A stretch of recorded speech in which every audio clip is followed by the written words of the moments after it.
হোপের পক্ষ থেকে আয়োজিত আজকের ক্লাসে উপস্থিত প্রিয় সহযোদ্ধা চিকিৎসক বন্ধুগণ, সবাইকে অনেক অনেক শুভেচ্ছা এবং অভিনন্দন জানাই আমাদের স্বাধীনতার। আজকের ক্লাসটা আমি উৎসর্গ করব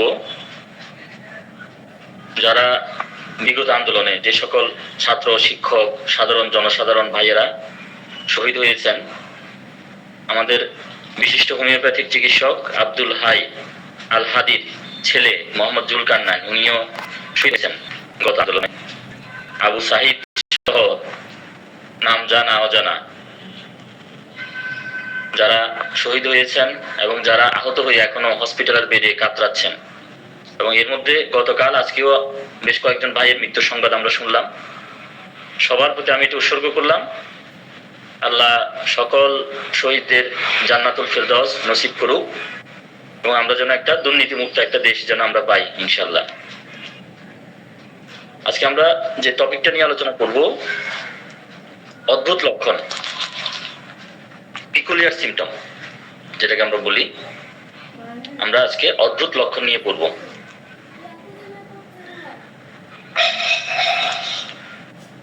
হোমিওপ্যাথিতে অনন্য অসাধারণ, বিশেষ করে আজকে অদ্ভুত লক্ষণের যে ব্যবহার, সেগুলো নিয়ে ইনশাআল্লাহ আজকে আমি আলোচনা করব। What is an uncommon symptom in homeopathy? Uncommon বা অসাধারণ লক্ষণ বলতে আমরা আসলে কি বুঝি?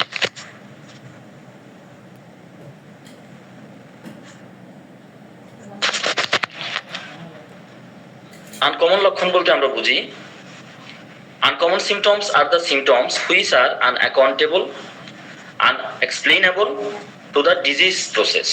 মানে আসলে ব্যাখ্যা করা যায় না, বর্ণনা করা যায় না, একটা অদ্ভুত একটা লক্ষণ।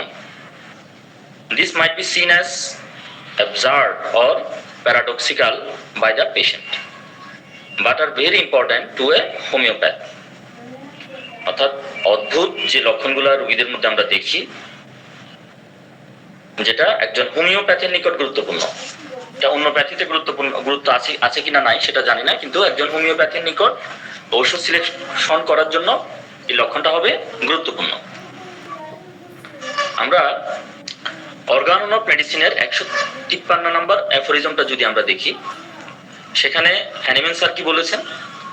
ঔষধ নির্বাচন করার জন্য আমাদের কি ধরনের লক্ষণ অবলম্বন করতে হবে? সদৃশ্য বিধান মতে ঔষধ নির্বাচনকালে ঔষধের তথা রোগের স্বতন্ত্র, অনন্য সাধারণ এবং বিশিষ্ট লক্ষণগুলিকে অবলম্বন করতে হবে। যে লক্ষণগুলো অস্পষ্ট এবং স্বতন্ত্র বৈশিষ্ট্য মণ্ডিত নয়, অর্থাৎ যে লক্ষণগুলো অনেক ঔষধের মধ্যেই আমরা পাবো, সেই লক্ষণগুলোর প্রতি বিশেষ একটা মনোযোগ দেওয়ার প্রয়োজন নেই। যেমন দেখেন, কোন একটা পেশেন্ট শরীরে হুলবিদ্ধবোধ ব্যথাটা এক জায়গা থেকে আরেক জায়গায় স্থানান্তরিত হচ্ছে, পেশেন্টার পানির পিপাসা নেই, প্রস্রাব করার সময় জলে এবং অল্প অল্প প্রস্রাব হয়, গরম সহ্য করতে পারে না এবং গরমে পেশেন্টের কষ্টগুলো বেড়ে যায়। এখন এই যে বিষয়গুলা, এই যে বৈশিষ্ট্যগুলা, এগুলা একটা মাত্র ওষুধে থাকতে পারে। এখানে বিশেষ করে অসুস্থতা বোধ, দুর্বলতা বোধ, জ্বালাকর অনুভূতি, অল্প অল্প প্রস্রাব, পিপাসাহীনতা এবং ধমনশীল যে ব্যথা অনেক ওষুধে থাকতে পারে। কিন্তু দেখেন, হুল বিদ্যবোধ ব্যথা সেই সাথে পিপাসাহীনতা, এই দুইটা লক্ষণের মেলবন্ধন যখন হবে, তখন কিন্তু ওষুধটা হয়ে যাবে এপিসমেল। তাহলে এটার আরেকটা লক্ষণ হলো যে এরা গরম সহ্য করতে পারে না এবং গরমে যাবতীয় লক্ষণের অ্যাগ্রেভেশন ঘটে। কাজেই হুল বিদ্যবোধ ব্যথা এপিসমেলের স্বকীয়, অনন্য সাধারণ বিশিষ্ট লক্ষণ। এই লক্ষণের উপর ভিত্তি করে ওষুধ আমরা এপিসমেল রোগীর মধ্যে প্রয়োগ করতে পারবো। আর কমন লক্ষণ কোনগুলো? কমন লক্ষণ হলো যেগুলো দিয়ে ওষুধ নির্বাচন করা যায় না, জ্বর, সর্দি, কাশি, মাথা ব্যথা, এই কথাগুলো দিয়েই কিন্তু আমরা ওষুধ সিলেকশন করতে পারি না। আর আনকমন লক্ষণ হলো যে লক্ষণগুলো দেখে আমরা ওষুধ নির্বাচন করতে পারি। যেমন দেখেন, ঠান্ডা পানি পান করলে কাশির উপশম, এটা একটা অদ্ভুত লক্ষণ। এটা দেখে আমরা কিন্তু একটা ওষুধ আমরা ভাবতে পারি। এখন পিকুলিয়ার লক্ষণ নিয়ে আমি মূল আলোচনায় যাব। তার আগে একটু আনকমনের কতগুলো ধরন আছে, সেই ধরনগুলো নিয়ে একটু বলি। আনকমন লক্ষণ বলতে আসলে আমরা বুঝি যে ব্যক্তির সাথে সম্পর্কিত না, রোগের সাথে ব্যক্তির সাথে সম্পর্কিত, রোগের সাথে না, এই ধরনের যে লক্ষণগুলো, যেগুলোকে আমরা ব্যক্তিনিষ্ঠ লক্ষণ বলি বা স্ট্রং মানসিক লক্ষণ যেগুলোকে বলি, এটা অনেকটা আনকমন একটা লক্ষণ। তারপর স্ট্রাইকিং সিমটম বা সুস্পষ্ট লক্ষণগুলো আনকমন লক্ষণ, গাইডিং লক্ষণ বা পরিচায়ক লক্ষণগুলো আনকমন লক্ষণের আওতায় যাবে, রিয়াল লক্ষণগুলো যাবে। পিকুলিয়ার নেচার, তারপর হ্রাস বৃদ্ধি কজেশন বা কারণ, চাপা পড়া সাবটেস্ট লক্ষণগুলো এখানে আসবে, কনকমিটেন্ট বা সহচর লক্ষণগুলো আসবে, কনস্টিটিউশন ও ডায়াথেসিস গুলো আসবে, টেম্পারমেন্ট গুলো আসবে। তাহলে এই বৈশিষ্ট্যগুলো যদি আমরা একটা ওষুধের ক্ষেত্রে যদি আমরা দেখি বা কোন একটা রোগীর মধ্যে যদি আমরা এই বৈশিষ্ট্যগুলো পাই, তাহলে আমরা খুব সহজে কিন্তু ওষুধ সিলেকশন করতে পারবো। সেহেতু এগুলো সবগুলোকে আমরা এক কথায় বলতে পারবো যে আনকমন সিমটম। এখন আনকমন সিমটমের একটা টাইপ হচ্ছে কি পিকুলিয়ার নেচার বা পিকুলিয়ার সিমটম, অদ্ভুত লক্ষণ। পিকুলিয়ার সিমটমটা কি? এক কথায় যদি আমরা বলি different to what is normal or expected strange, মানে যেটা আমরা প্রত্যাশা করি, যেটা সাধারণ, সেটার ব্যতিক্রম কিছু, অদ্ভুত কিছু, যেটাকে আমরা বলবো অদ্ভুত লক্ষণ। এখানে আপনারা দেখতে পাচ্ছেন, আচ্ছা স্লাইডগুলো কি দেখা যাচ্ছে? চেঞ্জ হচ্ছে স্লাইডগুলো? আচ্ছা, তো এখানে দেখেন, এখানে ইটালিতে জন্মগ্রহণ করা একটা ছেলে, একটা লোক, ওনার নাম ছিল ফ্রাঙ্ক লেন্টিনি। ওনার 3টা পা ছিল। সচরাচর কিন্তু 3টা পা তৈরি হওয়ার মতো জেনেটিক্যাল কোড আমাদের ডিএনএ এর মধ্যে নাই। এটা কিন্তু একটা বিকৃতি।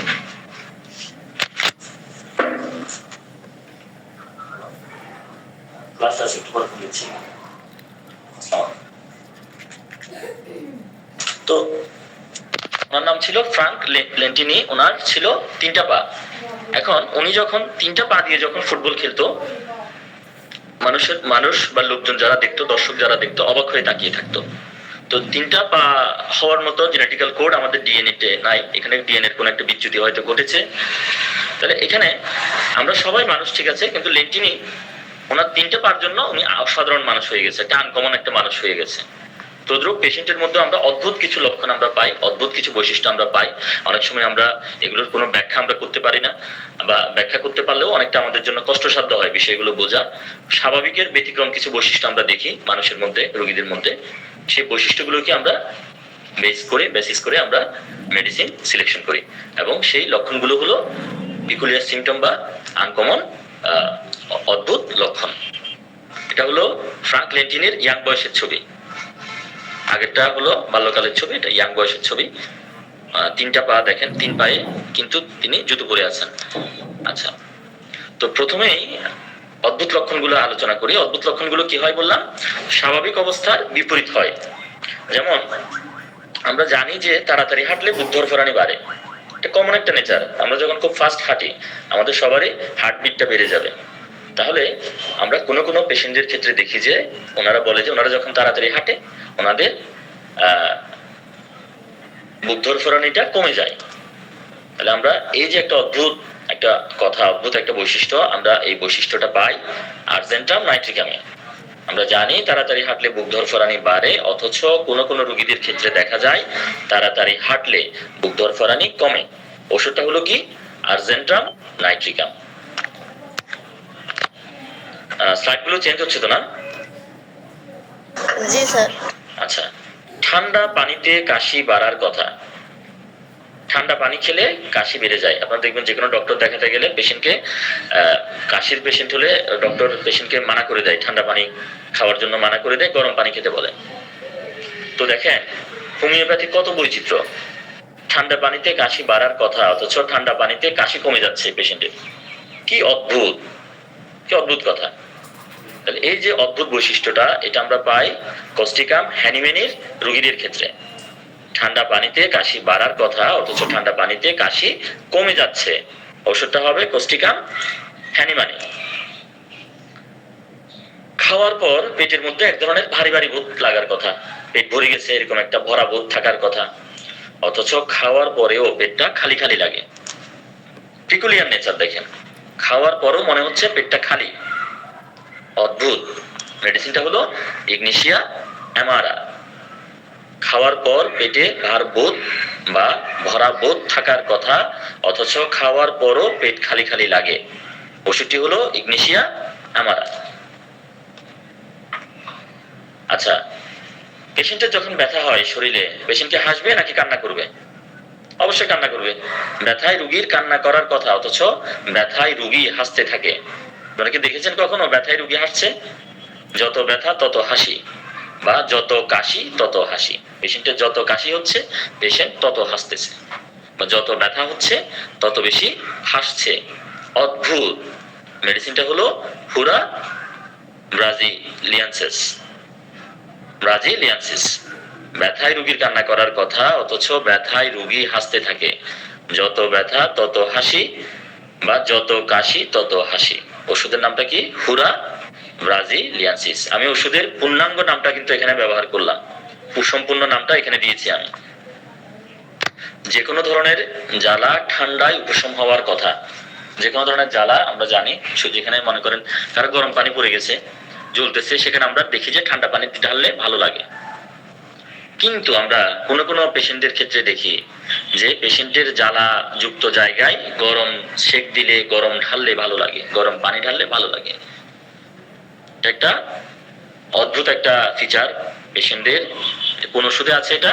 Arsenicum album. কোভিড-19 অ্যাটাক যখন শুরু হয় মহামারীতে, ডাক্তার শাহানা রেবাপার ভাইয়ের অফিসের পিয়ন চট্টগ্রামে, রেবাপা আমার নাম্বার দিয়েছিল, কথা হয়েছিল। ওনার হিস্ট্রি নেওয়ার পর দেখলাম যে ওনার কোভিড পেশেন্টদের আসলে এক একটা পেশেন্টের এক এক রকম সিমটম ছিল। আসলে সবার একই রকম সিমটম ছিল না, কিছু কমন সিমটম ছিল, আর পেশেন্ট ভেদে কিছু কিছু বৈচিত্র্যময় কিছু সিমটম ছিল। যেমন ওনার যে সিমটমটা ছিল, যে পেশেন্টটা পাঠিয়েছিল রেবাপা, ওখানে ওই পেশেন্টের সিমটম ছিল ওনার বুকের মধ্যে প্রচন্ড জ্বালা, এবং উনি বলছেন উনি যখন গরম চা বা গরম পানি যখন উনি পান করে, এই 8-10 মিনিটের জন্য ওনার কোন রকম জ্বালা যন্ত্রণা কিছুই থাকে না। ওনার মনে হয় যেন উনি সম্পূর্ণ সুস্থ হয়ে গেছে। তাহলে এখন যেহেতু জেনাস এপিডেমিকাস হিসেবে কোভিডের ক্ষেত্রে আর্সেনিককে নির্ধারণ করা হয়েছিল, এবং আর্সেনিকের একটা অদ্ভুত বৈশিষ্ট্য হচ্ছে যে কোনো ধরনের জ্বালা গরমে উপশম, আমি আর্সেনিক অ্যালবাম প্রয়োগ করাতে পেশেন্টটা খুব দ্রুত রিকভার করে। যে কোনো ধরনের জ্বালা ঠান্ডায় উপশম হওয়ার কথা, অথচ কোনো কোনো রোগীদের জ্বালা গরমে উপশম। মেডিসিনটা কি? Arsenicum album. অনেকে দেখবেন ওই আইস ব্যাগের মধ্যে গরম পানি নিয়ে সেক দেয় জ্বালাযুক্ত জায়গায়, এটা আর্সেনিকের পেশেন্ট। দুঃখের কথায় আমরা কিন্তু কান্না করি নাকি? কিন্তু এমনও মানুষ আছে, এমনও রোগী আছে যারা দুঃখের কথায় হাসে। নিশ্চয় পাগলের লক্ষণ। ওষুধটাকে একটু দেখে নিই আমরা। ইগনেশিয়া, পাগল তো হওয়ারই কথা, মেন্টাল শক থাকে যে। ইগনেশিয়া অ্যামারা। এখানে একটা ছবি অ্যাড করেছি আমি, দেখেন এখানে একটু জুম করে দেখাই আমি। দেখা যাচ্ছে এটা? সরি, এই যে দেখেন, এটা হচ্ছে স্লাইডটা কি দেখা যাচ্ছে? জি দেখা যাচ্ছে। আচ্ছা, স্লাইড কোনো কারণে যদি আটকে থাকে বা দেখা না যায় একটু আমাকে বলবেন কাইন্ডলি। আচ্ছা দেখেন, এটা হলো ইসরায়েলি আর্মি। ইসরায়েলি আর্মিরা প্যালেস্টাইনের একটা ছেলেকে, একটা বালককে ধরে নিয়ে যাচ্ছে। ওর কিন্তু কান্না করার কথা, সে কিন্তু দেখেন মুখে হাসি। দুঃখের কথায় কান্না করার কথা, কিন্তু দুঃখের কথায় সে দেখেন মুখে কিন্তু হাসি। মিডিয়াতে আসছে। আসলে ওদের তো মানসিক আঘাত আছেই। ওদের তো এমন কোনো পরিবার নাই যেখানে হতাহত হয় নাই। ইগনেশিয়া, আমাদের দেশেও প্রচুর মানুষ কিন্তু ইগনেশিয়ার পাবে না এখনো, প্রচুর মানুষ। কারণ গত আন্দোলনে প্রচুর হতাহত, এখনো অনেক ছাত্রছাত্রী, অনেক মানুষ হসপিটালে, কারো হাত চলে গেছে, কারো চোখ চলে গেছে, ভয়াবহ একটা অবস্থা। তারপরে দেখবেন মুখে হাসি। তাহলে দুঃখের কথায় কান্না আসার কথা, অথচ রুগী হাসে, মুখে হাসি। দেখবেন হাজবেন্ড মারা গেছে, ওয়াইফ হাসতেছে, বাবা মারা গেছে, ছেলে হাসতেছে, মেয়ে হাসতেছে। দুঃখের কথায় কান্না আসার কথা, অথচ রুগীটা হাসে। এখানে আমরা মেডিসিন দিব ইগনেশিয়া অ্যামারা। টোটাল নার্ভাস সিস্টেমের একটা ব্রেকডাউন এখানে কিন্তু ঘটে যায়, এবং ইগনেশিয়া অ্যামারা নার্ভাস সিস্টেমের খুব ভালো একটা মেডিসিন। তারা নার্ভ বিষয়টা মনে রাখেন। পেকুলিয়ার সিমটমের মধ্যে কিন্তু নার্ভের একটা বিষয় থাকে, এটা আমি শেষের দিকে আলোচনা করব, তখন আপনারা আরো ক্লিয়ার হবেন। কোষ্ঠবদ্ধতায় রোগীর মেজাজ খিটখিটে থাকার কথা। যাদের পায়খানা কষা হয়ে যায়, পায়খানা ক্লিয়ার হয় না, কনস্টিপেশন থাকে, তাদের তো মেজাজ খিটখিটে হবে স্বাভাবিক। পায়খানা ক্লিয়ার হচ্ছে না, গ্যাসের সমস্যা, পেট ব্যথা হবে, হ্যাঁ, বুক জ্বলবে, অনেক রকম সমস্যা হবে। এই সময় পেশেন্টের মেজাজটা খিটখিটে থাকার কথা, কিন্তু কোষ্ঠবদ্ধতায় রোগী প্রফুল্ল বোধ করে, আনন্দ বোধ করে, ফুরফুরা থাকে। কি অদ্ভুত! ওষুধটা হলো ক্যালকেরিয়া কার। কোষ্ঠবদ্ধতায় রোগীর মেজাজ খিটখিটে থাকার কথা, অথচ রোগী প্রফুল্ল বোধ করে, ক্যালকেরিয়া কার্বনিকা। অদ্ভুত। আচ্ছা, আমরা যখন মাধ্যাকর্ষণ শক্তির বিপরীতে কোনো কাজ করি, যেমন সিঁড়ি বেয়ে উঠি, আমাদের কষ্ট হয় স্বাভাবিক। আবার সিঁড়ি দিয়ে যখন নামি তখন আমাদের কষ্ট হয় না। সিঁড়ি দিয়ে ওঠার সময় কষ্ট লাগে আমাদের। মানে মাধ্যাকর্ষণ শক্তির বিপরীতে যখন আমরা কাজ করি তখন যে কোনো কারোরই কষ্ট হওয়ার কথা, অথচ সিঁড়ি বেয়ে ওঠার সময় রোগীর কষ্ট কমে যায়, কষ্টের উপশম ঘটে। কি অদ্ভুত কথা রে বাবা। মেডিসিনটাকে একটু দেখে নিই। মেডিসিনটা হচ্ছে প্লাম্বাম মেটালিকাম। সিঁড়ি বেয়ে মাধ্যাকর্ষণ শক্তির বিপরীতে কাজ করলে যে কোনো কারোরই কষ্ট হওয়ার কথা, অথচ সিঁড়ি বেয়ে ওঠার সময় রোগীর কষ্টের উপশম ঘটে। আপনারা লিখে রাখেন, মেডিসিনটা হচ্ছে প্লাম্বাম মেটালিকাম। আচ্ছা, আনন্দিত মানুষের ঘুম আসবে নাকি ঘুম চলে যাবে? যারা আনন্দে থাকে, সুখে থাকে, হাসি খুশি থাকে, তাদের তো শান্তিতে ঘুম হওয়ার কথা, এটা স্বাভাবিক। অথচ রোগী এতটাই আনন্দিত থাকে যে তার ঘুমই আসে না। মানে আনন্দের পরিমাণটা এতই বেশি, আনন্দে তো ভালো ঘুম হওয়ার কথা, কিন্তু এত বেশি আনন্দে ঘুমই আসে না। মেডিসিনটা হলো কফিয়া ক্রুডা। ঠিক আছে? তাহলে আনন্দিত মানুষের শান্তিতে ঘুম হওয়ার কথা, অথচ রোগী এতটাই আনন্দিত থাকে যে তার আর ঘুমই আসে না। কারণটা এখন দেখেন। তাহলে এখানে এই যে লক্ষণগুলো বললাম, প্রত্যেকটা লক্ষণই কিন্তু স্বাভাবিকের ব্যতিক্রম। মানে স্বাভাবিকভাবে কিন্তু এরকম হয় না, স্বাভাবিকের ব্যতিক্রম। যেমন খাওয়ার পরে পেট ভারী ভারী লাগার কথা, খাওয়ার পরে পেটটা কি মনে হচ্ছে? খালি খালি মনে হচ্ছে। দুঃখের কথায় কান্না আসার কথা, দুঃখের কথায় রোগী হাসতেছে। আবার ব্যথা পাইলে কান্না করার কথা, ব্যথা পাওয়ার পরে রোগী হাসতেছে। আবার কি এই তাড়াতাড়ি হাঁটলে বুক ধরফরানি বাড়ার কথা, অথচ তাড়াতাড়ি হাঁটলে বুক ধরফরানি কমে যাচ্ছে। সিঁড়ি বেয়ে যখন উপরের দিকে উঠে তখন কষ্ট হওয়ার কথা, কিন্তু রোগীর কষ্ট কমে যাচ্ছে। তাহলে প্রত্যেকটা বিষয় দেখেন স্বাভাবিকের ব্যতিক্রম, এবং কথাগুলো শুনতেও কিন্তু অদ্ভুত এবং ব্যতিক্রম। এবং দেখেন দুইটা বাক্যের মাঝখানে কি থাকে? অথচ থাকে, অথচ। তাহলে এগুলোর মাধ্যমে আমরা অদ্ভুত লক্ষণ চিনতে পারবো। আমরা এভাবে বলতে পারি, দুইটা বিপরীতধর্মী ঘটনা অথচ শব্দ দ্বারা যুক্ত হলেই সেটি অদ্ভুত অবস্থা পরিগ্রহ করে। আমি আবার বলছি, দুটি বিপরীতধর্মী ঘটনা অথচ শব্দ দ্বারা যুক্ত হলেই সেটি অদ্ভুত অবস্থা পরিগ্রহ করে। বুঝতে পারলাম? আপনারা ক্লিয়ার হয়েছেন বিষয়টা? লক্ষণটা আমরা আরেকবার দেখেন, আপনারা খেয়াল করেন। তাড়াতাড়ি হাঁটলে বুক ধরফরানি বাড়ে, অথচ মাঝখানে একটা কি থাকবে? অথচ থাকবে। অথচ কোনো কোনো রোগীদের ক্ষেত্রে দেখা যায় তাড়াতাড়ি হাঁটলে বুক ধরফরানি কমে। দুইটা বিপরীতধর্মী কথা অথচ দিয়ে যুক্ত হবে। এরপরে দেখেন, ঠান্ডা পানিতে কাশি বাড়ার কথা, অথচ ঠান্ডা পানিতে কাশি কমে। মাঝখানে একটা কি থাকবে? অথচ থাকবে। খাওয়ার পর পেটে ভার বোধ বা ভরা বোধ থাকার কথা, অথচ খাওয়ার পরও পেট খালি খালি লাগে। ব্যথায় রোগী কান্না করার কথা, অথচ ব্যথায় রোগী হাসতে থাকে। যে কোনো ধরনের জ্বালা ঠান্ডায় উপশম হওয়ার কথা, অথচ কোনো কোনো রোগীদের জ্বালা গরমে উপশম ঘটে। দুঃখের কথায় কান্না আসার কথা, অথচ রোগী হাসে। তাহলে দুইটা বিপরীতধর্মী কথা অথচ শব্দ দিয়ে কি হয়? যুক্ত হয়। কোষ্ঠবদ্ধতায় রোগীর মেজাজ খিটখিটে থাকার কথা, অথচ রোগী প্রফুল্ল বোধ করে। সিঁড়ি বেয়ে উঠলে কষ্ট হওয়ার কথা, অথচ সিঁড়ি বেয়ে উঠার সময় রোগীর কষ্টের উপশম ঘটে। মাঝখানে কি আছে তাহলে? অথচ শব্দটা আছে। আনন্দিত মানুষের শান্তিতে ঘুম হওয়ার কথা, অথচ আনন্দিত মানুষের যদি ঘুম না আসে আনন্দের কারণে, ওষুধটা হলো কফিয়া ক্রুডা। তাহলে মাঝখানে একটা কি আছে? অথচ আছে। তাহলে আপনারা ক্লিয়ার হয়েছেন? এতটুকু যদি ক্লিয়ার হন, আমি পরবর্তী স্লাইডগুলোতে আমি যেতে পারি। ঠিক আছে, তাহলে আমি আবারও বলি, সর্বশেষ দুইটা বিপরীতধর্মী ঘটনা অদ্ভুত অথচ শব্দ দ্বারা যদি যুক্ত হয় এবং অদ্ভুত কোনো কিছুকে নির্দেশ করে, তখন সেটাই হলো অদ্ভুত অবস্থা। এই অদ্ভুত অবস্থা দেখে আমরা খুব সহজে একটা ওষুধের কাছে আমরা বসতে পারি। আচ্ছা, আরো কিছু অদ্ভুত লক্ষণ আমরা বলি। দেখেন, মুখগহ্বর, আমাদের মুখের ভিতরে ওরাল ক্যাভিটি যেটা আমরা বলি, এবং আমাদের জিহ্বাটা যখন ড্রাই হয়ে যাবে, মুখগহ্বর আমাদের মুখের ভিতরে জিহ্বা, এগুলো যখন ড্রাই হয়ে যাবে, তখন কি আমাদের কি পিপাসা আসবে নাকি পিপাসা থাকবে না? যখন আমাদের ঠোঁট গলাগুলো শুকায় যায় তখন আমরা কি করি? পানি খাবো না? পিপাসা লাগবে, পিপাসা লাগবে। পিপাসা লাগবে। কিন্তু দেখেন, মুখ ঠোঁট শুকায়, জিহ্বাটা শুকায়, টাকরার সাথে লেগে গেছে। টাকরা মানে হচ্ছে উদ্যত আলু। আমাদের উদ্যত আলুর সাথে জিহ্বাটা শুকিয়ে, পানি নাই, জিহ্বাটা একদম শুকনা। আমরা তো অনেক সময় জিহ্বা দেখি, যে বেশি করে আপনার জিহ্বাটা একটু দেখান, জিহ্বাটা যখন বের করবে দেখবেন একদম শুকনা। জিহ্বাটা শুকায় উপরের তালুর সাথে লেগে গেছে শুষ্কতা জনিত কারণে, তারপরও এই রোগীর কোনো পিপাসা নাই। কি অদ্ভুত রে বাবা! ওষুধটা কি? নাক্স মসচেটা। নাক্স গ্রুপের মেডিসিন।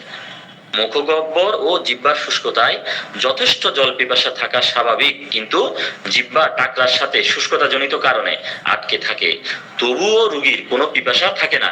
এই অদ্ভুত লক্ষণটি আমরা কোথায় পাবো? নাক্স মসচেটা প্রুভিং এ আমরা পাবো।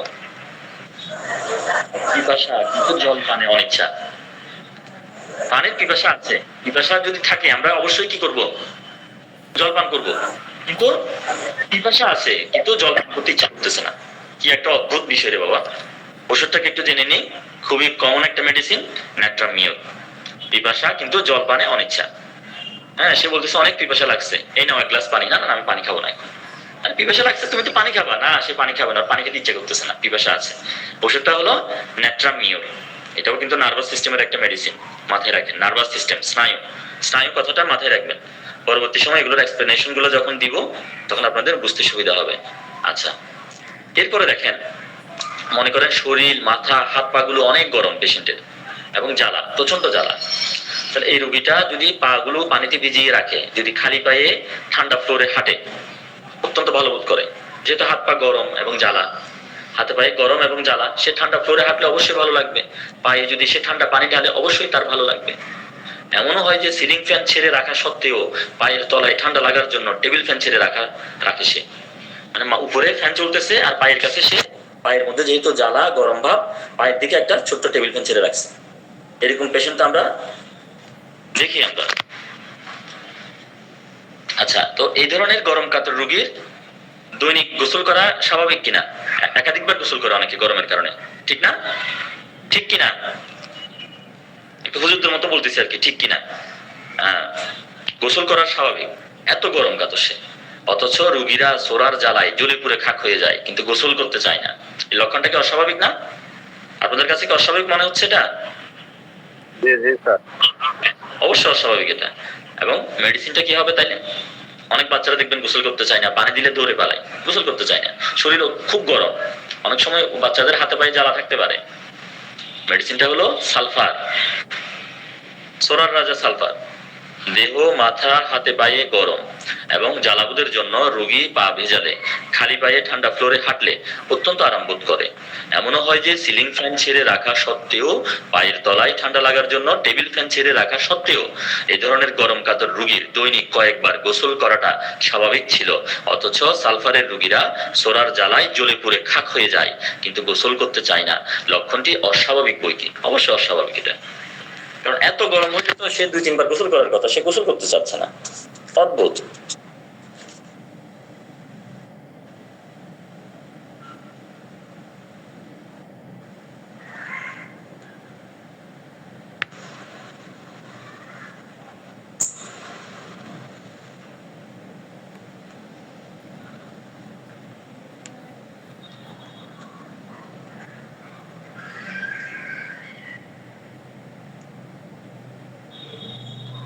আচ্ছা, যাই হোক, আমরা নেক্সট স্লাইডে চলে যাই। আচ্ছা দেখেন, তাহলে স্বাভাবিকভাবে যেটি হয় সেটার যদি ব্যতিক্রম হয়, মানে স্বাভাবিকভাবে যেটা হয় সেটার ব্যতিক্রম কিছু হলে সেটা হবে অদ্ভুত। এবং সেই স্বাভাবিক এবং অস্বাভাবিক দুইটা কথার মাঝে একটা শব্দ থাকে। সেই শব্দটা কি? কেউ একজন বলেন দেখি। একটা স্বাভাবিক কথা আর একটা এর বিপরীত কথা, মাঝখানে একটা শব্দ থাকে। শব্দটা কি? অথচ। হ্যাঁ, অথচ। ঠিক আছে, তাহলে এটাই হচ্ছে অদ্ভুত। শার্ট প্যান্ট সবই আছে, মাথাটা নাই, তাহলে এটা একটা অদ্ভুত বিষয়। যেন এই লোকটার মাথাটা নাই, এটা অদ্ভুত বিষয় হতে পারে। আচ্ছা, তো আসুন আরো কিছু অদ্ভুত লক্ষণ দেখে নিই আমরা। আচ্ছা, আমরা জানি যে পেটের ব্যথায় সামনের দিকে ঝুঁকলে ব্যথা কমবে না পিছনের দিকে বাঁকা হইলে ব্যথা কমবে? নরমালি কোনটা হয়? সামনের দিকে ঝুঁকলে ব্যথাটা কমে। কিন্তু ডায়াস্কোরিয়া নামে আমাদের একটা মেডিসিন আছে, যে পিছন দিকে রোগী যদি বাঁকা হয়ে যায়, এরকম একটা বাঁকার একটা ছবি দিয়েছি আমি, দেখেন পিছন দিকে যদি বাঁকা হয়ে যায় ব্যথাটা কি লাগে, উপশম ঘটে। আমরা জানি পেট ব্যথায় সামনে ঝুঁকে থাকলে ব্যথার উপশম হয়, অথচ কারো কারো ক্ষেত্রে পিছনে হেললে পেট ব্যথার উপশম হলে ডায়াস্কোরিয়া নির্দেশিত ঔষধ। নেক্সট স্লাইডে যাই। ব্যথাযুক্ত পাশে চেপে শুলে ব্যথা বাড়ার কথা, অথচ কোনো কোনো রোগীদের ক্ষেত্রে আমরা দেখব যে ব্যথাযুক্ত পাশে চেপে শুলে রোগী আরাম পাচ্ছে। লক্ষণটা দুইটা ওষুধে আছে, তিনটা ওষুধে আছে। কি কি আমরা ওষুধগুলো একটু দেখি। ব্যথাযুক্ত পাশে চেপে শুলে ব্যথা বাড়ার কথা, অথচ ব্রায়োনিয়ার রোগীদের ক্ষেত্রে ব্যথাযুক্ত পাশে চেপে শুলে আরাম, এই লক্ষণটা দেখা যায়। মানে ব্রায়োনিয়ার রোগীদের শরীরের যে পাশে ব্যথা ওই পাশে চেপে শুই, কি অদ্ভুত কথা। এই লক্ষণটা আরো তিনটা ওষুধে আছে। ওষুধ তিনটা কি কি? একটা আরো দুইটা ওষুধে আছে। একটা হলো অ্যামোনিয়াম কার্বনিকাম, আরেকটা হলো পালসেটিলা। এই দুইটা ওষুধের মধ্যেও এই লক্ষণটা আছে। তবে অ্যামোনিয়াম কার্ব অপেক্ষা পালসেটিলা এই লক্ষণটা অধিকতর সুস্পষ্ট। পালসেটিলাতে এই লক্ষণটা গ্রেডিং এর দিক থেকে এগিয়ে থাকবে। আচ্ছা, যে কোনো ধরনের শুল ব্যথা নড়াচড়ায় বাড়বে। শুলের ব্যথা, শুল যন্ত্রণা, নার্ভাস সিস্টেমের যে কোনো ব্যথা নরমালি হচ্ছে কি নড়াচড়ায় বাড়ে। অথচ কোনো কোনো রোগীদের ক্ষেত্রে শুল ব্যথা হেঁটে বা চলে বেড়ালে উপশম হয়। এটা একটা পিকুলিয়ার নেচার পেশেন্টের। এই মেডিসিনটা আমরা পাই এলিয়াম সিপার ক্ষেত্রে। শুল বেদনা সঞ্চালনে বাড়ে, অথচ এলিয়াম সিপার রোগীদের ক্ষেত্রে শুল বেদনা হেঁটে বা চলে বেড়ালে উপশম হয়। আচ্ছা, অসুস্থ অবস্থায় রোগীরা কি বলে যে আমি ভালো আছি, না আমি অসুস্থ আছি? অসুস্থ অবস্থায় রোগী সবসময় বলবে যে আমি অসুস্থ আছি, এটাই স্বাভাবিক। কিন্তু পেশেন্টটা খুবই অসুস্থ, জিজ্ঞেস করলে বলে যে না রে ভাই আমার কোনো সমস্যা নেই, আমি ভালো আছি। অসুস্থ অবস্থায় বলতেছে সে ভালো আছে, এটা একটা অদ্ভুত কথা। এই অদ্ভুত কথাটা বলে কারা? আর্নিকা মন্টানার পেশেন্টরা বলে। অসুস্থ অবস্থায় রোগীরা তাদের অসুস্থতার কথা বলবে, এটাই স্বাভাবিক। অথচ রোগীরা অসুস্থ অবস্থায় বলে ভালো আছি। এই অদ্ভুত মানসিক লক্ষণটা আমরা পাই কোথায়? আর্নিকা মন্টানায়। আচ্ছা, শীত অনুভব হলে আমরা গরম পোশাক পরিধান করি, শীতের কাপড় পরি, এটাই স্বাভাবিক। অথচ দেহ আবৃত করলেই যদি দম বন্ধের ভাব হয় এবং শীত অনুভব সত্ত্বেও রোগী খালি পায়ে থেকে মুক্ত বাতাস চায়। মানে শীত লাগলে তো আমরা হাত মোজা পা মোজা পরি, গায়ে শীতের কাপড় দিই, কিন্তু কোনো কোনো পেশেন্ট আছে যাদের শীত লাগতেছে, দম বন্ধের ভাব হচ্ছে এবং এরা গায়ে কাপড় ফেলে দিচ্ছে, কাপড় পরতে চাচ্ছে না, মুক্ত বাতাস চাচ্ছে, খালি পায়ে হাঁটতেছে। এটাও একটা অদ্ভুত ফিচার। এই অদ্ভুত ফিচারটা আমরা কোন মেডিসিনের ক্ষেত্রে পাই? আর্জেন্ট্রাম নাইট্রিকাম, সংক্ষেপে হচ্ছে আর্জেন্ট নাইট। এই মেডিসিনটার মধ্যে শীত অনুভব হলে আমরা গরম পোশাক পরিধান করি, এটাই স্বাভাবিক নিয়ম। অথচ দেহ আবৃত করলেই যদি দম বন্ধের ভাব হয় এবং শীত অনুভব সত্ত্বেও রোগী খালি পায়ে থেকে মুক্ত বাতাস কামনা করে, এটি আর্জেন্টাম নাইট্রিকামের অদ্ভুত লক্ষণ।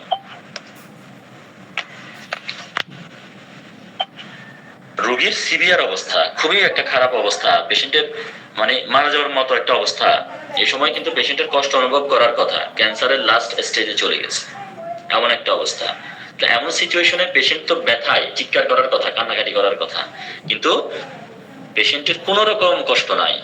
নার্ভাস সিস্টেম গোটা হয়ে গেছে, সেন্সরি নার্ভ কাজ করছে না ঠিক মতো। সেন্সরি নার্ভের কাজ হচ্ছে ব্যথা বেদনা বহন করে আমাদের মস্তিষ্কে নিয়ে যায়, ব্যথা বেদনার অনুভূতি বহন করে আমাদের মস্তিষ্কে নেয়, সেই নার্ভটা কাজ করতেছে না। তাহলে এমন সিচুয়েশনে রোগীকে যদি আমরা অপিয়াম দিতে পারি, তাহলে রোগীকে অনেক সময় মৃত্যুর মুখ থেকে ফিরিয়ে আনা যায় ইনশাল্লাহ। এটা রোগীর সিভিয়ার অবস্থা, রোগী মৃত্যুসজ্জায় এমন মুহূর্তে রোগীর কষ্ট অনুভব করার কথা, অথচ এমন সিচুয়েশনে রোগীর কষ্টের কোনো অনুভূতি না থাকলে অপিয়াম রোগীকে মৃত্যুর মুখ থেকে ফিরিয়ে আনবে। তাহলে আমরা অপিয়ামের কথা মাথায় রাখবো। আচ্ছা, পিরিয়ডের আগে তলপেটে ব্যথা অনুভব হওয়া এবং স্রাব যখন শুরু হয় তখন ব্যথা কমে যায়। এটা যারা আমাদের বোনেরা আছে তারা ভালো বলতে পারবে যে পিরিয়ড যখন শুরু হয় তাদের তখন কিন্তু ব্যথা হয়, আবার যখন পিরিয়ডের আগে কিন্তু ব্যথা হয়, আবার পিরিয়ডে যখন ব্লিডিংটা শুরু হয় তখন কিন্তু ব্যথা কমে যায়। এটা নরমাল, একটা কমন ফিমেল পার্সনদের ক্ষেত্রে। অথচ আমরা কোনো কোনো রোগীদের ক্ষেত্রে আমরা দেখি যে যত স্রাব যাবে তত ব্যথা বাড়বে। এটা একটা অদ্ভুত বিষয়, যত স্রাব তত ব্যথা। পিরিয়ডের আগে তলপেটে ব্যথা অনুভব হওয়া এবং স্রাব শুরু হলে ব্যথা, মানে পিরিয়ডের আগে তলপেটে ব্যথা অনুভব হওয়া এবং স্রাবটা শুরু হলে ব্যথা কমে যাওয়াটা কমন ব্যাপার। অথচ সিমিসিফিউবা রেসিমোসার রোগীদের ক্ষেত্রে দেখা যায় যত স্রাব তত ব্যথা। আচ্ছা, কোন মারাত্মক রোগে আক্রান্ত রোগীর সংকটাবস্থায় দেহের তাপমাত্রা কমে গিয়ে সারা শরীর ঠান্ডা হয়ে যায়, এই অবস্থায় দেহের তাপমাত্রা বাড়ানোর জন্য ব্যবস্থা নিতে হয়। আমার স্লাইড গুলো কি চেঞ্জ হচ্ছে? জি স্যার। আচ্ছা, একটু লক্ষ্য করেন, যখন মারাত্মক সিচুয়েশন হয়, পেশেন্টের একটা ক্রিটিক্যাল মোমেন্ট চলে আসে, তখন কিন্তু বডির টেম্পারেচার কমে যায়। বডির টেম্পারেচার কিন্তু তখন কমে যাবে, মানে ক্রিটিক্যাল অবস্থায় মুমূর্ষ রোগীদের ক্ষেত্রে আপনারা দেখবেন বডির টেম্পারেচার কমে যায়। তো এই অবস্থায় দেহের তাপমাত্রা বাড়ানোর জন্য ব্যবস্থা নিতে হয়। অথচ আপনারা যদি দেখেন এই ধরনের অবস্থায় রোগী উদাম গায়ে থাকতে চায়, একদম ঠান্ডা জায়গায় থাকতে চায়, গায়ের কাপড় ফেলে দেয়, খালি গায়ে থাকতে চায়, এটা একটা নিচে একটা অদ্ভুত একটা বিষয়। এই অদ্ভুত বিষয়টা আমরা দেখি ক্যাম্ফোরা অফিসিনালিস নামে আমাদের একটা মেডিসিন আছে, ক্যাম্ফোর থেকে তৈরি হয়। কর্পূর, কর্পূর এটা কি খনিজ ওষুধ নাকি উদ্ভিজ্জ ওষুধ, কেউ বলতে পারবেন?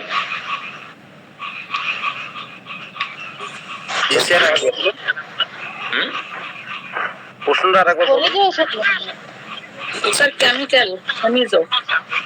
আচ্ছা দেখেন, এটা উদ্ভিজ্জ ওষুধ বললেও ঠিক আছে, আবার কেমিক্যাল বললেও ঠিক আছে। এটা উদ্ভিজ্জ কেমিক্যাল, উদ্ভিজ্জ কেমিক্যাল, অর্থাৎ উদ্ভিদে এই কেমিক্যালটা পাওয়া যায়। তাহলে যেহেতু উদ্ভিদে পাওয়া যাচ্ছে, উদ্ভিজ্জ বললেও ঠিক আছে, আবার যেহেতু উদ্ভিদে এটা এক ধরনের কেমিক্যাল, তাহলে সেটাকে আমরা কেমিক্যাল বললে বা রাসায়নিক ওষুধ বললেও কিন্তু কি হবে না, ভুল হবে না। তাহলে দেখেন, কোন মারাত্মক রোগে রোগীর সংকটাবস্থায় দেহের তাপমাত্রা কমে গিয়ে সারা শরীর ঠান্ডা হয়ে যায়, এই অবস্থায় দেহের তাপমাত্রা বাড়ানোর জন্য ব্যবস্থা নিতে হয়। অথচ ক্যাম্ফোরের রোগীরা দেখবেন যে ঠান্ডা অবস্থাতেই দেহের আবরণ ফেলে দিয়ে খালি গায়ে থাকতে চায়। অনেকে গায়ের মধ্যে দেখবেন বরফ ঢালে, কি অদ্ভুত! দেখেন, হোমিওপ্যাথির মতো অদ্ভুত চিকিৎসা পৃথিবীতে আর আমার মনে হয় আরেকটা আপনি পাবেন না।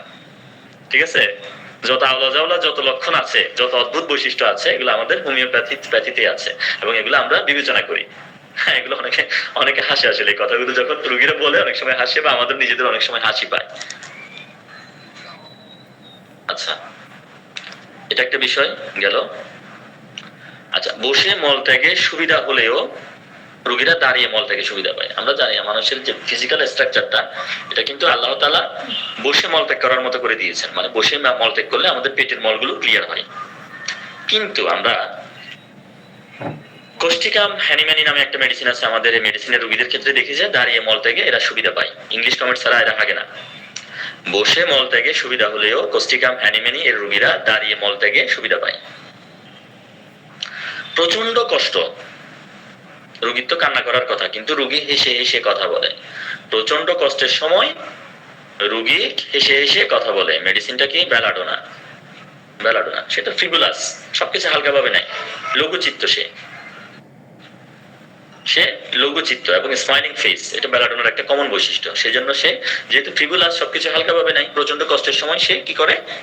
হেসে হেসে কথা বলে। উম্মাত্রয়ীর মধ্যে যে মেডিসিন গুলো আছে, স্ট্রামোনিয়াম, আইসিএমএস, আরেকটা বোধহয় কি বেলাডোনা, তিনটা মেডিসিন আছে। মানে এক কথায় পাগলামির ওষুধ আর কি, পাগলের লক্ষণ, কষ্টের সময় হেসে হেসে কথা বলা। আচ্ছা, প্রচন্ড কষ্ট অথচ রোগী হেসে কথা বলে, মেডিসিনটা হলো belladonna. Love through the pain, মানে ব্যথার মধ্য দিয়ে হাসি বলা হচ্ছে। এখানে আরো কিছু অদ্ভুত লক্ষণ দেখেন। প্রচন্ড কষ্ট, হেসে কথা বলে, এটা তো বললাম বেলাডোনা। এরপর হলো হাসির পরপরই ঘুম চলে আসে, হাসলে ঘুম চলে আসে, ফসফরাস। মৃত্যু ভয় এবং উদ্বিগ্নতা, একটা মানুষের মধ্যে মৃত্যু ভয় চলে আসছে, সে খুব টেনশন ফিল করতেছে, অ্যাংজাইটি ফিল করতেছে। এই মুহূর্তে মানুষটা কি কান্না করবে নাকি সে হাসবে? যদি হাসে এই সময়, এটা হলো প্লাটিনাম মে, এটা একটা অদ্ভুত বিষয়। সিরিয়াস বিষয়ে কিন্তু মানুষ গম্ভীর থাকে, সিরিয়াস বিষয়ে হাসে। মেডিসিন হলো বিউফোরানা। দুঃখ পেলে কান্না করার কথা, দুঃখ পেলে হাসতেছে, মেডিসিনটা হচ্ছে কি ফসফরাস। উদ্বিগ্ন বোধ করলে হাসার কথা না, কিন্তু সে হাসতেছে, ওষুধটা হলো লাইকোপোডিয়াম ক্ল্যাবেটাম। তারপর হলো লিখতে গেলে আমরা প্রথম অক্ষরটা আগে লিখি, পরের অক্ষর যেগুলো পরে লিখি, কিন্তু লিখতে গেলে শেষের অক্ষরটা প্রথমে লিখে ফেলে। এটা জেরোফাইলাম নামে একটা মেডিসিন আছে, এই মেডিসিনে এই লক্ষণটা আছে। আচ্ছা, দুঃখের কথায় হাসি, আমরা একটা রুব্রিক্স দেখি এখানে, সিনথেসিস থেকে রুব্রিক্স গুলো আমি নিয়েছি। মাইন্ড লাফিং স্যাড হয়, দুঃখের কথায় হাসি। মেডিসিনটা হলো কি? তাহলে কি বললাম? দুঃখের কথায় হাসি, একটু আগে বললাম ফসফরাস। ল্যাক লিউডিনাম আছে, এটা সিংহিত দুধ থেকে তৈরি করা হয়। আমাদের ল্যাক গ্রুপ বা আমাদের দুগ্ধ গ্রুপের অনেক মেডিসিন আছে, ল্যাক হিউমিনাম আছে, ল্যাক ডিফ্লোর আছে, ল্যাক ক্যানাইনাম আছে। ল্যাক লিউডিনাম মেডিসিনটা ডাক্তার রাজন শঙ্করন প্রবীণ করেছেন, মেডিসিনটা আমার সংগ্রহে নাই। তাহলে এই মেডিসিনের রোগীরাও কি করে, দুঃখের কথায় হাসে বা দুঃখের মুহূর্তে হাসে। মাইন্ড লাফিং অ্যাংজাইটি ডিউরিং, উদ্বিগ্নতার সময় সে লাফিং জোরে জোরে হাসে, লাইকোপোডিয়াম মেডিসিন। মাইন্ড অ্যাঙ্গার, লাফিং অ্যাঙ্গার উইথ, রাগের সময় হাসে, রাগের সময় মানুষ হাসে, রাগের সময় মানুষ ধরে মাইক দেওয়া শুরু করে, তো রাগের সময় সে হাসতেছে।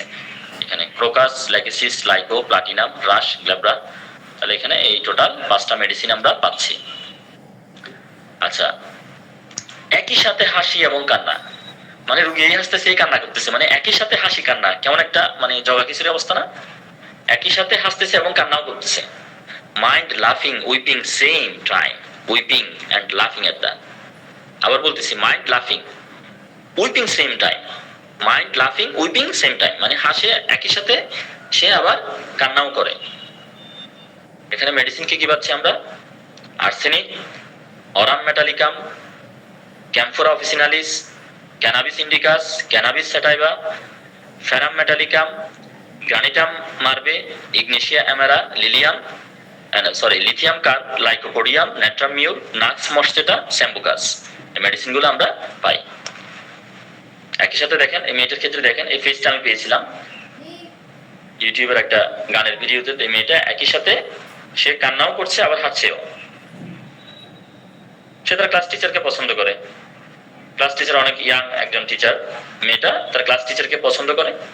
ক্লাস টিচার তাকে ক্লাসে কি একটা কারণে দাঁড় করালো, বকা দিল, সে কান্না করে দিল। ক্লাস টিচার যখন চলে যাচ্ছে জানলা দিয়ে যখন তাকালো, চোখে কান্না, মুখে আবার সে হেসেও দিল। একই সাথে কান্না এবং হাসি, আপনারা দেখেন এই ফেসটা, একটা মাত্র ছবি আমি কালেকশন করতে পেরেছি, এটা এখানে দিয়েছি, কান্না হাসি একই সাথে। মেডিসিনটা কি বললাম? কান্না হাসি একই সাথে arsenic, aurum, camphor, cannabis indica, cannabis sativa, ferrum met, granatum marmor, ignatia, lithium carb, lyco, natrum mur, nux moschata, sambucus. একই সাথে কান্না হাসি। আচ্ছা, এরপরে দেখেন মাইন্ড এলিমেন্ট ফ্রম লাফিং এক্সেসিভ, অত্যধিক পরিমাণে হাসতে হাসতে অসুস্থ। আমরা জানি ডক্টররা বলে যে আপনি বেশি বেশি হাসবেন, আপনি মুখ গুমরা করে থাকবেন না, যত বেশি হাসবেন তত বেশি আপনার হার্ট ভালো থাকবে, আপনার মাইন্ড ভালো থাকবে, আপনার প্রেশার কন্ট্রোলে থাকবে, আপনার ঘুম হবে। মানে ডাক্তাররা হাসির জন্য পরামর্শ দেন, পেশেন্টদেরকে হাসতে বলেন, কমিক্সের বই পড়তে বলেন। যারা ডিপ্রেশনে ভুগে তাদেরকে কমিক্সের বই, বিভিন্ন রকম জোকসের বই পড়তে বলেন। কিন্তু এখানে কি হয়েছে কাণ্ডটা দেখেন, কত বৈচিত্র্য। হোমিওপ্যাথি বলা হচ্ছে মাইন্ড এলিমেন্ট ফ্রম লাফিং এক্সেসিভ, অত্যধিক পরিমাণে হাসতে হাসতে রোগী অসুস্থ হয়ে গেছে, যেখানে হাসতে হাসতে রোগী সুস্থ হয়ে যাওয়ার কথা। এটা হলো, হাসি হচ্ছে একটা থেরাপি, একটা চিকিৎসা, কিন্তু রোগী এত বেশি হেসে ফেলছে সে অসুস্থ হয়ে গেছে। সে সুস্থ হওয়ার পরিবর্তে সে আরো অসুস্থ, সে অসুস্থ হয়ে গেল। মেডিসিন হচ্ছে কি? কফিয়া, কফি থেকে তৈরি করা হয়েছে মেডিসিনটা। মাইন্ড লাফিং অ্যাজমা উইথ, শ্বাসকষ্টের সময় হাসে। আচ্ছা, একটা মানুষের শ্বাসকষ্ট, সে দম নিতে পারতেছে না, নিঃশ্বাস বন্ধ হয়ে যাচ্ছে তার, এই মুহূর্তে কি সে হাসবে নাকি সে কান্না করবে? সে তো ছটফট করবে যন্ত্রণায়। হ্যাঁ, একটা কোভিড পেশেন্ট, তার শ্বাস আটকে যাচ্ছে, একটা অ্যাজমায় আক্রান্ত হয়ে গেছে, শ্বাস নিতে পারতেছে না, কষ্ট হচ্ছে, এই মুহূর্তে তার কান্না করার কথা, কিন্তু সে হাসবে। অদ্ভুত। মেডিসিনটা হলো কি? ববিষ্টা। আচ্ছা, এরপরে দেখেন শরীরে অক্সিজেন সাপ্লাই কমে যায় অনেক সময়, শরীর নীল হয়ে গেছে। শরীরে যখন অক্সিজেন সাপ্লাই কমে যায়, শরীরটা যখন নীল হয়ে যায়, হয়তো কার্বোভেজ অনেক ওষুধ ব্যবহার করি, অ্যান্টিমটার, কার্বোভেজ, হ্যাঁ অনেক ওষুধ আমরা ব্যবহার করি। এখন এই ধরনের একটা কন্ডিশন যখন তৈরি হবে, শরীরে অক্সিজেন সাপ্লাই কমে যাবে, শরীরটা নীল বর্ণ হয়ে যাবে, তখন এটাকে মেডিকেলের ভাষায় বলা হবে সায়ানোসিস। তাহলে শরীরে যখন অক্সিজেন সাপ্লাই, অক্সিজেন স্যাচুরেশন যখন কমে যাচ্ছে, তখনও পেশেন্টটা হাসতেছে। মাইন্ড লাফিং সায়ানোসিস উইথ, সায়ানোসিসের সাথে পেশেন্টটা হাসতে থাকে। মেডিসিন হলো ক্যানাবিস ইন্ডিকা, গাঁজা থেকে তৈরি হয়েছে ওষুধ, গাঁজা খাইলে তো হাসবে স্বাভাবিক। মাইন্ড লাফিং, লাভ ফ্রম ডিসঅ্যাপয়েন্টেড, প্রেমে ব্যর্থ হয়েছে, হ্যাঁ ব্যর্থ প্রেমিক, সে বাপ্পারাজ, কিন্তু সে হাসতেছে কান্না না করে। মেডিসিনটা হলো হায়োসিয়ামাস। সে প্রেমে ব্যর্থ হয়েছে, প্রেমে ছ্যাঁকা খাইছে, কান্না করার কথা, সে হাসে। মেডিসিনটা কি বললাম তাইলে? হায়োসিয়ামাস, ডাহিয়ার ওষুধ, এটা নির্লজ্জের ওষুধ। এরপর দেখেন সিরিয়াস ঘটনা ঘটছে, এই সময় তো একটু গম্ভীর থাকার কথা, কিন্তু সিরিয়াস ঘটনা ঘটছে, সে হাসতেছে। মাইন্ড লাফিং, সিরিয়াস ম্যাটার ওভার। অ্যানাকার্ডিয়ামে আমরা দেখি, এপিসি দেখি, আর্নিকাতে aurum sulph, bufo, cannabis indica, হ্যাঁ, ক্যাস্টর ইকোই, তারপর আছে কি গ্রানেটাম ম্যাট, এরপর হলো কি ignatia, lilium T, lyco, natrum mur, nux moschata, phosphorus, platinum, silica, spongia, sulphur, অনেক ওষুধ এখানে। এত ওষুধ মনে রাখতে পারবো না, এই জন্য রেপার্টরি থেকে দেখে নিব আমরা। আচ্ছা, এই স্লাইডটাকে আপনারা দেখতে পাচ্ছেন, ক্লিয়ার ভয়েন্স লেখা আছে। জি স্যার। আচ্ছা, কোন একটা ঘটনা ঘটবে, কোন একটা দুর্ঘটনা ঘটবে বা কোন একটা ঘটনা ঘটবে, কিছু কিছু মানুষ দেখবেন কিভাবে জানে আগে থেকে সে ফিল করতে পারে, আগে থেকে ওর মনে হয় যেন ঘটনাটা ঘটবে, আগে থেকে সে বুঝতে পারে। আগে থেকে কোন ঘটনা ঘটার আগাম আভাস আমরা বুঝতে পারি না, কিন্তু কোন কোন ওষুধের রোগীরা কিন্তু বুঝতে পারে। হয়, কিন্তু এরকম হয়, পৃথিবীতে হয়। এটা কোন কোন ওষুধের রোগীরা বুঝতে পারে। ল্যাকেসিস মিউটা, সুরুকুকু স্নেক, হ্যাঁ, ডাক্তার হেরিং যে সাপের ভ্যানমটা প্রুভিং করেছেন, ল্যাকেসিস মিউটা, এটা একটা হলো কি ফসফরাস। এই দুইটা ওষুধের রোগীরা কিন্তু কোন একটা ঘটনা ঘটার আগে থেকে অনেক সময় বুঝে যায়। এরা কোন ঘটনার আগাম আভাস আমরা বুঝতে পারি না, কিন্তু ল্যাকেসিস মিউটা ও ফসফরাসের রোগীরা অনেক সময় কোন ঘটনা ঘটার আগে থেকেই বুঝতে পারে। হ্যাঁ, এটা সায়েন্টিফিক ব্যাখ্যা থাক বা না থাক, ঘটনা কিন্তু সত্যি ঘটে এরকম।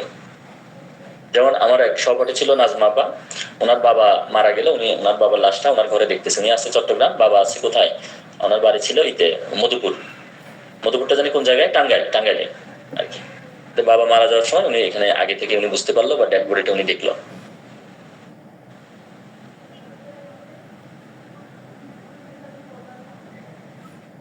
তাহলে এটাকে মেডিকেলের ভাষায় কি বলা হচ্ছে বা রেপার্টরির ভাষায় কি বলা হচ্ছে? ক্লিয়ার ভয়েন্স। মাইন্ড চ্যাপ্টারে যাবেন, ক্লিয়ার ভয়েন্স আপনারা দেখবেন। এই দেখেন এখানে আমি যুক্ত করেছি মাইন্ড ক্লিয়ার ভয়েন্স, অনেক ওষুধ, অনেকগুলো ওষুধ এখানে। হ্যাঁ, ল্যাকেসিস আছে, ফসফরাস, আমি দুইটার কথা বললাম, এখানে আরো অজস্র ওষুধ রেপার্টরিতে আছে। ঠিক আছে, এখানে রেপার্টরির সার্থকতা, সব ওষুধ হয়তো আমরা এট এ টাইম আমরা বলতে পারবো না, মুখস্থ বলতে পারবো না।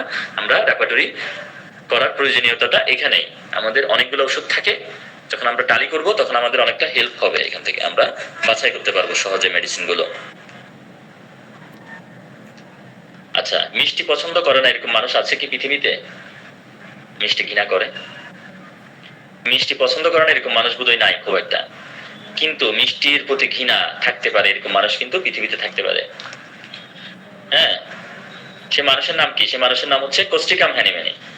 মিষ্টির প্রতি মানুষের আগ্রহ সহজাত, তবে কেউ কেউ অপছন্দ করতে পারে, অপছন্দ করতে পারে, স্বাভাবিক, মিষ্টি অপছন্দ করি, কিন্তু মিষ্টির প্রতি ঘৃণা হোক, মিষ্টি ঘৃণা করে, মেডিসিনটা কোস্টিকামের একটা অদ্ভুত লক্ষণ। সে কি বলে? I hate sweets. আচ্ছা, শ্বাস যখন আমরা শ্বাস নিই তখন আমাদের কাশি বাড়ে নাকি কমে? সচরাচর নরমালি যাদের কাশির রোগীরা যখন শ্বাস নেয় তখন কি কাশিটা, নিঃশ্বাস টানার সময় কাশিটা কি বাড়ে নাকি কমে? নরমালি আমরা কোনটা দেখি? কেউ একজন বলেন দেখি। শ্বাস গ্রহণের সময় সাধারণত কাশি কি হয়? কমে কমে যখন আমরা শ্বাস নিই, শ্বাস গ্রহণ করি তখন কমে কাশি কমে। বাড়ে। শ্বাস গ্রহণের সময় নরমালি যেটা হয়, বেশিরভাগ ক্ষেত্রে যেটা আমরা দেখি, কাশি বাড়ে। শ্বাস যখন গ্রহণ করে, মানে আপনি কুয়াশাযুক্ত জায়গায় গেলেন, ঠান্ডা জায়গায় গেলেন, আপনি শ্বাস নিলেন, ঠান্ডাটা আপনার নাক মুখ দিয়ে গলা দিয়ে ঢুকলো, তাহলে কাশিটা তো বাড়বে স্বাভাবিক। শ্বাস গ্রহণের সময় কি হয়? কাশি বাড়ে, এটা হচ্ছে স্বাভাবিক। কিন্তু আমরা কোনো কোনো সময় দেখি শ্বাস গ্রহণের সময় না, বরং শ্বাস ত্যাগের সময় কাশি বাড়ে। এরকম কোনো পেশেন্ট আমরা যদি পাই, আমরা ধরে নিব এটা কোস্টিকামের পেশেন্ট। আমরা জানি শ্বাস গ্রহণের সময় সাধারণত কাশি বাড়ে, অথচ শ্বাস ত্যাগের সময় কাশি যদি বাড়ে, সেটা কোস্টিকাম হ্যানিম্যানি এর অদ্ভুত লক্ষণ। হ্যানিম্যান স্যার আবিষ্কার করছে, তো এই জন্য ওনার নামটা, ওনার মানে এটা মানে কি এখানে অ্যাড করা হয়েছে কোস্টিকামের সাথে, কোস্টিকাম হ্যানিম্যানি। ম্যাটেরিয়ামেটিকা কিন্তু এভাবে লেখা আছে, দেখবেন, কোস্টিকাম হ্যানিম্যানি।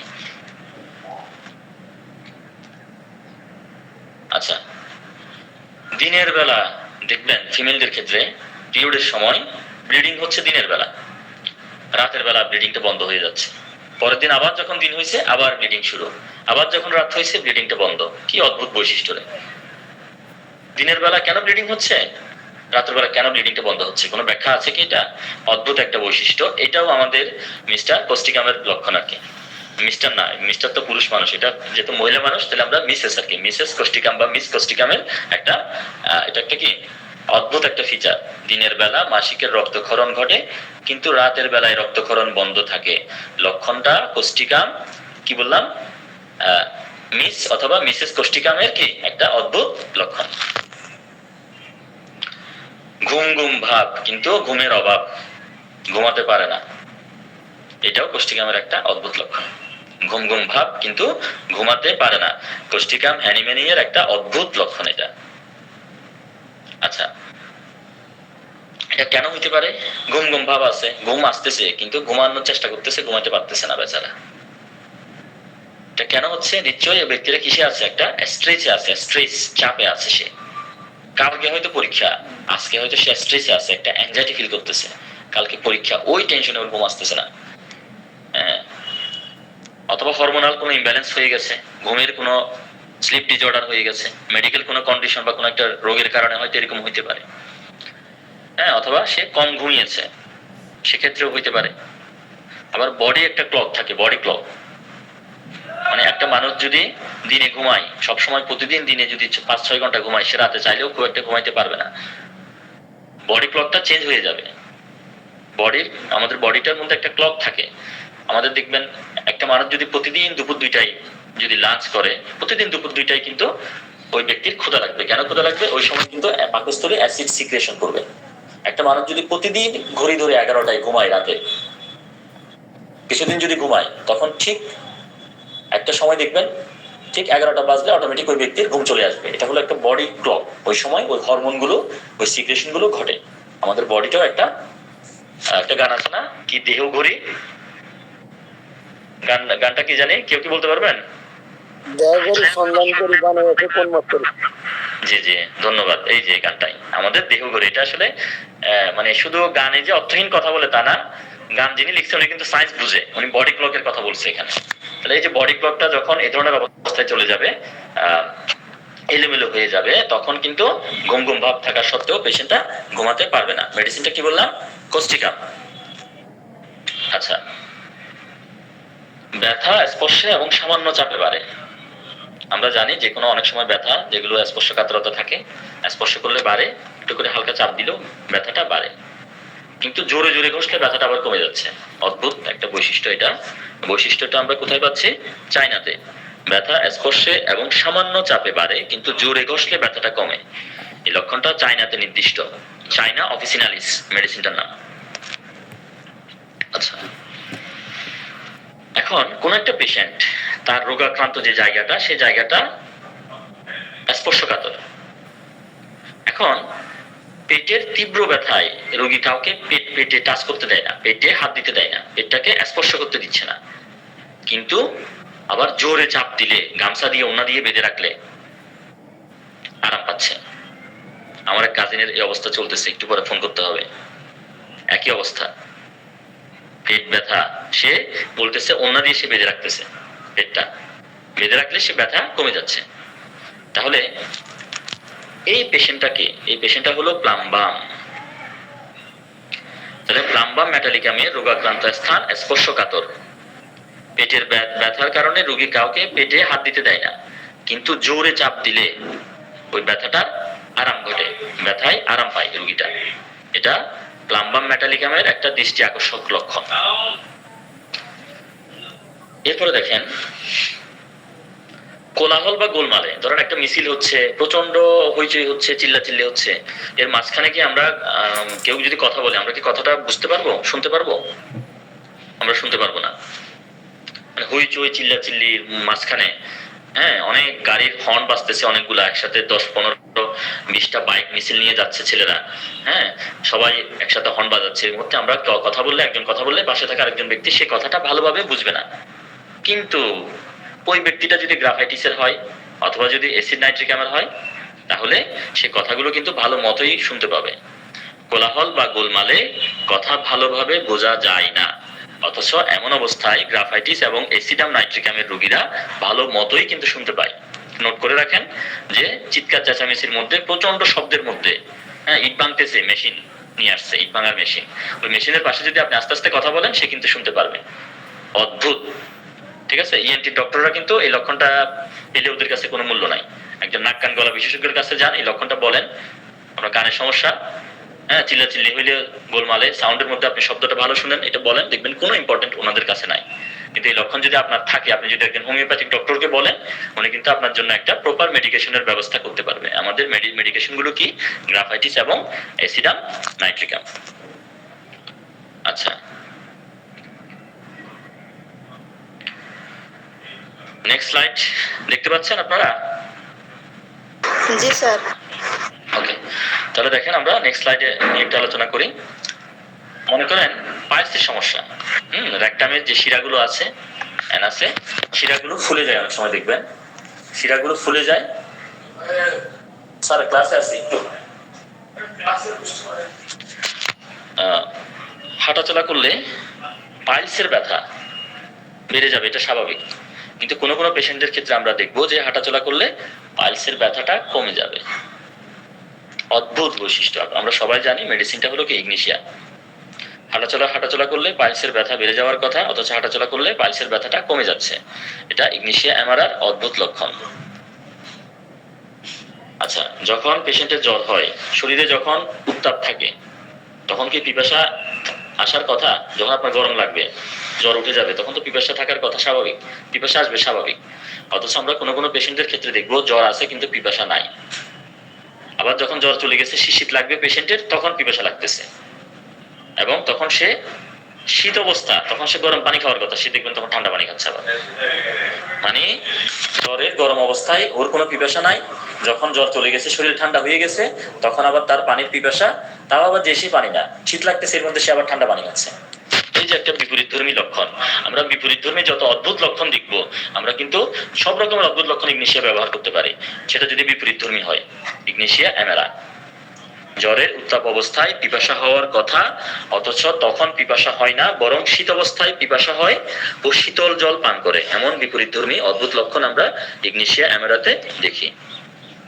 আচ্ছা, এরপরে দেখেন কাশতে কাশতে একসময় কাশি কমে যাওয়ার কথা, অথচ যত কাশে তত কাশি বাড়ে। আমরা যখন কাশি টাশি দিই, 2-4টা কাশি মারলে কাশি কমে যায়, কিন্তু দেখতেছে পেশেন্ট কাশতেছে কাশতেছে কাশি বাড়তেই আছে, কোনো কমাকমি নাই। কি ভয়ঙ্কর একটা ব্যাপার, আপনারা চিন্তা করে দেখতেছেন?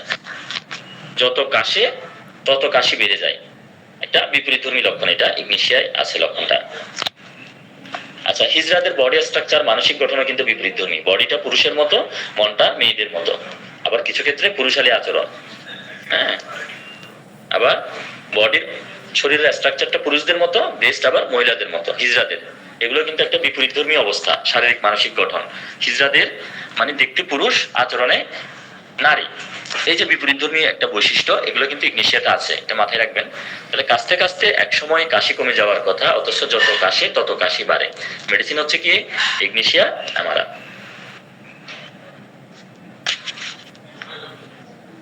আচ্ছা, আমি কি আর কন্টিনিউ করবো? আমরা কিন্তু অলরেডি 1 ঘন্টা আলোচনা করেছি, আর কন্টিনিউ করবো নাকি আমরা নেক্সট ক্লাসের জন্য রাখবো? একটা স্লাইড কয়টা আছে? টোটাল স্লাইড গেল 100টা, আরো 100টার মতো আছে। হাকিম ভাই শেষ করেন স্যার। শেষ করে দিই। আচ্ছা ঠিক আছে, গুড নাইট, আল্লাহ হাফেজ। আজকে ক্লাসটাতে যে সকল চিকিৎসক বন্ধুরা ছিলেন, সবাইকে আবার অনেক অনেক শুভেচ্ছা। আজকের আলোচনার উপর যদি কারো কোনো কথা থাকে, কোনো সংযোজন বিয়োজন থাকে, আপনারা বলতে পারেন।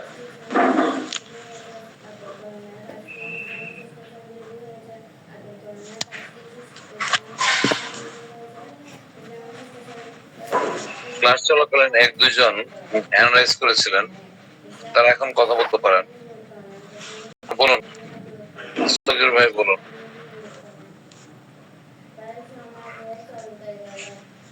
আপনার স্পিকার আনমিউট করতে হবে।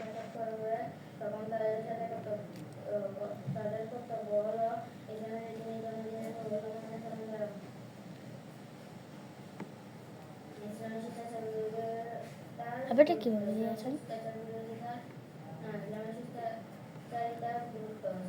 শ্রাবণের হয়তো কোনো সমস্যা, টেকনিক্যাল সমস্যা। আচ্ছা, আর কেউ যদি কিছু বলতে চান আনমিউট করে বলেন। আমাদের আজকের ক্লাসটি কেমন লাগলো, আমাদের জন্য কোথাও কোনো বুঝের সমস্যা রয়ে গেছে কিনা কে এম রিয়াজ ভাই বলেন। আসসালামু আলাইকুম রহমতুল্লাহ। আমার কাছে খুবই চমৎকার লেগেছে, যেহেতু আগে খুবই কনসার্ন ছিলাম থাকার কারণে আমি পাই। তো এরকম আক্রমণ লক্ষণগুলো আমাদের নিজেদের অনেক কাজে দেয়। জন্য তারপর ধন্যবাদ, তারা কষ্ট করে মেধা খাটিয়ে আমাদের মেধা সংগ্রহ করে আমাদেরকে উপহার দিয়েছেন। ওই জন্য তাদের কাছে ছোট্ট একটা রিকোয়েস্ট, সেটা হলো যদি একটু সংগ্রহে রাখার রেখে একটু মনে রাখতে পারতাম তাহলে তার অনেক আরো বেশি উপকৃত হতাম। লাইটগুলো কোনোভাবে দেওয়া যায় কিনা। এটা আমি লুৎফর ভাই কিছু বলবেন? ভাই এটা আমি আসলে এরপরে শেরানি মজুমদার আমাদের ম্যাডাম বলবেন। আচ্ছা, এটা আমি ওই বৈচিত্র্যময় বর্ণিল হোমিওপ্যাথি একটা সিরিজ আকারে লিখছি ফেসবুকে, ওখানে আমি আমার লক্ষণগুলো অ্যাড করে দিব ইনশাল্লাহ, ওখানে পেয়ে যাবেন সবাই। একটু ধৈর্য ধরবেন সবাই আর কি, ঠিক আছে? ততক্ষণ পর্যন্ত একটু হ্যান্ড নোট রাখবেন, হ্যান্ড নোট রাখলে আপনাদের ইজি হবে। জি, কি জানি বলতে শেরানি ম্যাডাম বলেন। স্যার, এই না খেয়ে থাকলে, উপবাস অথবা রোজা থাকলে বারবার সকাল থেকে প্রস্রাব হয়। সে যেহেতু না খেয়ে আছে বা কোনো কিছু গ্রহণ করতেছে না, কিন্তু তারপরেও তার বারবার প্রস্রাব হচ্ছে, এটা কি স্যার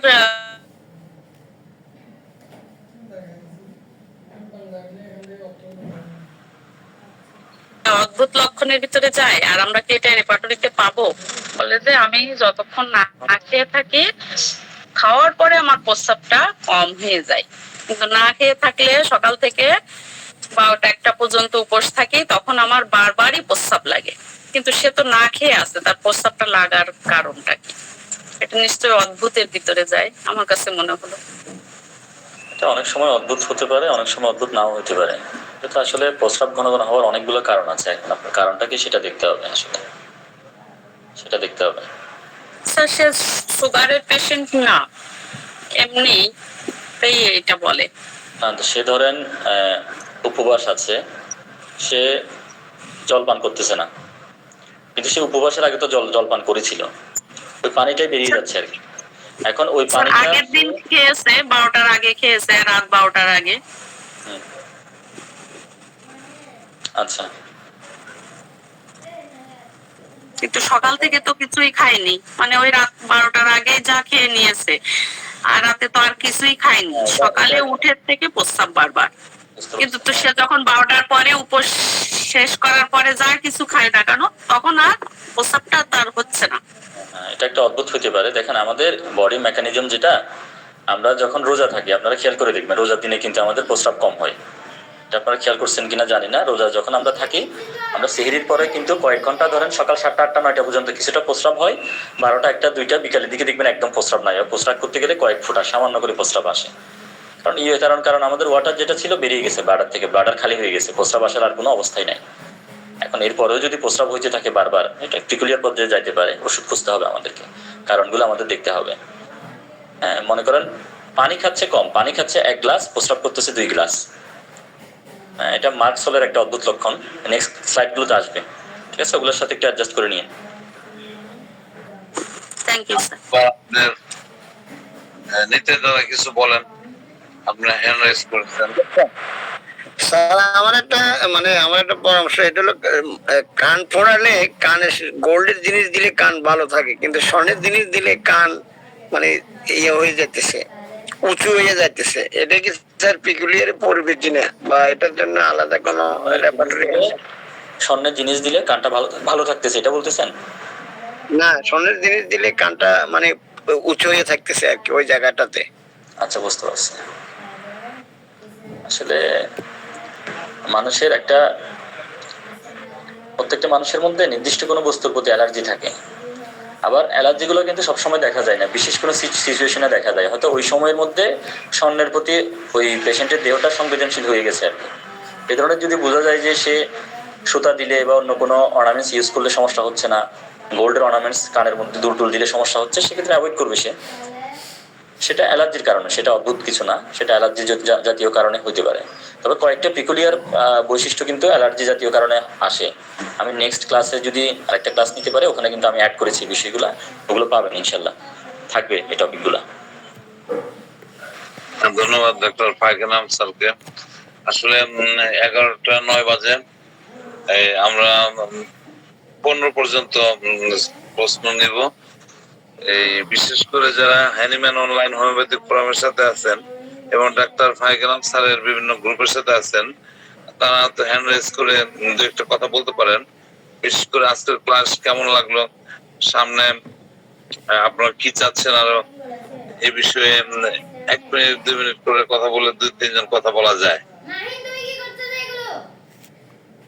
আমাদের, আমি নাম ধরে বলছি, আমাদের ডাক্তার নাসির ভাই বলেন কিছু। ও এখানে আরেকজন হাত তুলছেন পরে, নাসির ভাই বলেন এখন। নাসির ভাই কি লাইনে আছেন? আচ্ছা ডাক্তার হাসান ভাই বলেন কিছু, আজকের ক্লাসটা কেমন লাগলো? আসসালামু আলাইকুম। অনেক ধন্যবাদ স্যার, আসলে ক্লাসটা অসাধারণ ক্লাস হয়েছে। একটা অদ্ভুত লক্ষণ, এটার উপরে একেবারে বিশেষভাবে একটি ক্লাস, আসলে অসাধারণ একটি ক্লাস হয়েছে স্যার। শুরু থেকে শেষ পর্যন্ত একেবারে খুব মনোযোগ সহকারে ক্লাসটাতে ছিলাম। তো এই ধরনের কিছু স্পেশাল কিছু বিষয়ের উপরে ক্লাস যদি হয় স্যার, তাহলে এটা আমাদের জন্য আসলে খুব উৎসাহব্যঞ্জক হবে স্যার। তো থ্যাংক ইউ স্যার। ধন্যবাদ। আমাদের আদর্শ হোমিও নামে একটা আইডিয়া আছে,